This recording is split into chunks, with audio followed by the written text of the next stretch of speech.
महात्मा बुद्ध की इस सीख से होगा आपके जीवन की सभी समस्याओं का समाधान। बात उस समय की है जब महात्मा बुद्ध विश्व भर में भ्रमण करते हुए बौद्ध धर्म का प्रचार कर रहे थे और लोगों को ज्ञान दे रहे थे।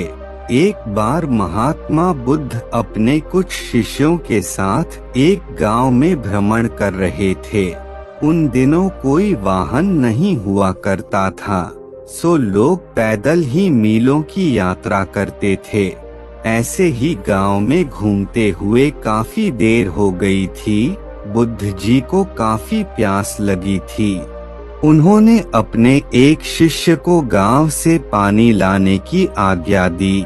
जब वह शिष्य गांव के अंदर गया तो उसने देखा कि वहां एक नदी थी जहां बहुत सारे लोग कपड़े धो रहे थे। कुछ लोग नहा रहे थे जिससे नदी का पानी काफी गंदा दिख रहा था। शिष्य को लगा कि गुरुजी के लिए ऐसा गंदा पानी ले जाना ठीक नहीं होगा। यह सोचकर वह वापस आ गया। महात्मा बुद्ध को बहुत प्यास लगी थी, इसलिए उन्होंने फिर से दूसरे शिष्य को पानी लाने भेजा।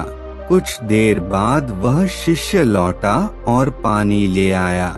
महात्मा बुद्ध ने शिष्य से पूछा कि नदी का पानी तो गंदा था, फिर तुम साफ पानी कैसे ले आए? शिष्य बोला कि प्रभु, वहाँ नदी का पानी वास्तव में गंदा था, लेकिन लोगों के जाने के बाद मैंने कुछ देर इंतजार किया और कुछ देर बाद मिट्टी नीचे बैठ गई और साफ पानी ऊपर आ गया। बुद्ध यह सुनकर बड़े प्रसन्न हुए और बाकी शिष्यों को भी सीख दी कि हमारा यह जो जीवन है यह पानी की तरह है।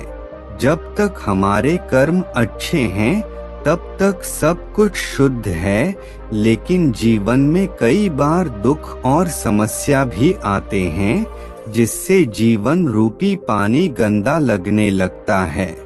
कुछ लोग पहले वाले शिष्य की तरह बुराई को देखकर घबरा जाते हैं और मुसीबत देखकर वापस लौट जाते हैं। वह जीवन में कभी आगे नहीं बढ़ पाते।